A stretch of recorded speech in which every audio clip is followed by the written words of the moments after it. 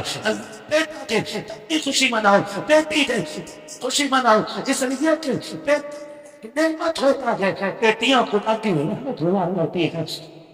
سب دیکھیں ایسا نہیں ہو جاتا کہ بیٹیاں بات کری ہیں چلے کہ کہیں بیمار ہوتی ہے جن کو بیٹیاں بنتی ہے، صرف بیٹی نہیں دیکھنی ہے بلکہ اسے جنت کا پروانہ دے دیا گیا۔ اللہ ہمیں بیٹیوں کی عزت کرنے کی توفیق عطا فرمائے، بیٹیوں سے پیار کرنے کی توفیق عطا فرمائے۔ ہم اپنے بیٹے بیٹیوں کی خوشی میں اسی طرح کی محفلیں بات کرتے رہیں، بس جو ہوئے غلط کو معاف فرمائے رب کائنات۔ زندگی نے دیا ساتھ پھر ہوگی ملاقات، چمن رہا پھول کھلیں گے، زندگی رہی پھر ملیں گے، مسافر ہم بھی مسافر ہو تم بھی، کسی موڑ پر پھر ملاقات ہوگی۔ فقیران آئے صدا کر چلے، صدا خوش رہو یہ دعا کر چلے۔ سارے لوگ کلمہ شریف پڑھ لیجئے، لا اے اللہ محمد رسول اللہ۔ میری ساری باتیں یاد رکھیں گے، ماں باپ کی عزت کریں گے انشاءاللہ، سارے بولے انشاءاللہ اور زور سے۔ اپنی زندگی میں اپنے باپ کو دکھ نہیں ہونے دینا ہے، کوئی ہمارے باپ کو عزت دے نہ دے، ہم اپنے باپ کو عزت دیں گے۔ دنیا کتنا بھی نیچا سمجھے لیکن اپنے باپ کو یہ احساس دلائیں گے کہ ہم اپنے باپ کو ایک بادشاہ سے زیادہ عزت دیتے ہیں۔ ہماری زندگی میں ہمارے باپ کا وہ وقار ہے جو بادشاہ کا وقار رعایا کی نظر میں ہوتا، یہ ہمیں احساس دلانا ہے اور اپنے باپ کی خدمت کرنی ہے۔ اگر ان کی زندگی آپ کو مل گئی ہے تو آپ خوش نصیب ہوں گے اگر ان کی خدمت کر کے جنتی ہو جائیں۔ آپ کی کمائی اگر باپ پہ لگ رہی ہے تو آپ نصیب والے ہیں۔ کسی کی کمائی کتوں پہ لگتی ہے، کسی کی کمائی مقدموں میں لگتی ہے، کسی کی کمائی جھگڑوں میں لگتی ہے، کسی کی کمائی بیماریوں میں لگ جاتی ہے۔ نصیب والے ہیں جن کی کمائی ماں باپ کے کام آ جایا کرتی ہے۔ اپنی کمائی کا حصہ اپنے ماں باپ پہ خرچ کیجیے گا۔ دوسری بات میں نے کہی تھی، قربانی آ رہی ہے، جن پہ قربانی واجب ہے وہ سارے لوگ قربانیاں کریں۔ تیسری بات ایک اور یہ بھی کہی میں نے کہ خدا را اپنے دشمنوں کو معاف کرنے کا حوصلہ پیدا کرے۔ اگر آزمائشیں ہوں اللہ کی طرف سے کوشش یہ کریں کہ ہم اس آزمائش میں مکمل اتریں گے۔ مصیبت آئے صبر کرنا ہے، اللہ عزتیں دے شکر کرنا ہے۔ شکر کرنے کے طریقے یہ ہوتے ہیں، اللہ نے دولت دی ہے تو اللہ کا ذکر کیا جائے، اللہ کو راضی کیا ہے۔ یہ نہیں کہ پردھان کے بیٹے پہ دولت آ گئی تو وہ ڈی جے نہ بجا رہا ہے، لڑکیاں نچا رہا ہے لا کر کے، یہ کوئی کمال نہیں ہے۔ موت آنی ہے، موت آنی ہے، سب کو مرنا ہے۔ پیسہ تو اگر بات کی جائے تو سبھی پہ ہوتا ہے لیکن سب کی دولت عثمانی نہیں ہوتی ہے۔ دولت عثمانی وہ ہوتی ہے جو اللہ اور اس کے رسول کے نام پہ خرچ کی جاتی ہے۔ اللہ اور اس کے رسول کے نام پہ جو دولت خرچ کی جاتی ہے تو کوشش یہ کریں ہم اپنی کمائی کو حرام جگہ نہیں حلال جگہ خرچ کریں گے انشاءاللہ۔ ایسا سارے نوجوان وعدہ کرتے ہیں انشاءاللہ ماں باپ کی عزت کریں گے، رشتوں کا خیال کریں گے۔ یاد رکھیے گا میں نے کہا جیسے عرفان بھائی نے آج اپنے بچوں کی خوشی منائی ہے نا، ہمارے باپ نے بھی ہماری ولادت کی خوشی منائی ہوگی۔ اتنے خوش ہوئے ہوں گے وہ، بلکہ ان سے بھی زیادہ خوش ہوئے ہوں گے۔ ہر کوئی یہی اپنے بارے میں تصور کرے تو کوشش یہ کریں ہمیں اپنے ماں باپ کو دکھ نہیں دینا ہے۔ قربانی میں جب گوشت کی باری آئے تو تقسیم کرنا ہے، دو بوٹیاں نہیں، کم سے کم اتنا دینا ہے کہ کسی کے ایک گھر کے کسی دن کی ہنڈیاں ہو جائے۔ کبھی کبھی نہ تو کسی کے لڈو کسی کے گھر کی مصیبت بن جاتی ہے نا۔ کس محلے میں بیٹا پیدا ہوا کسی کے تو 2 لڈو، 4 لڈو 2، یا تو اس حساب سے لڈو دیا کرو جتنے ممبر ہیں اتنے دے دو۔ تو کبھی کبھار لٹیاں چل گئی گھر میں، آگ لگے ایسے لڈو جو کسی کے گھر کا چین اڑا دے۔ اگر دیا بھی کرو تو اتنا دیا کرو کہ کسی کے گھر میں جھگڑا نہ ہو۔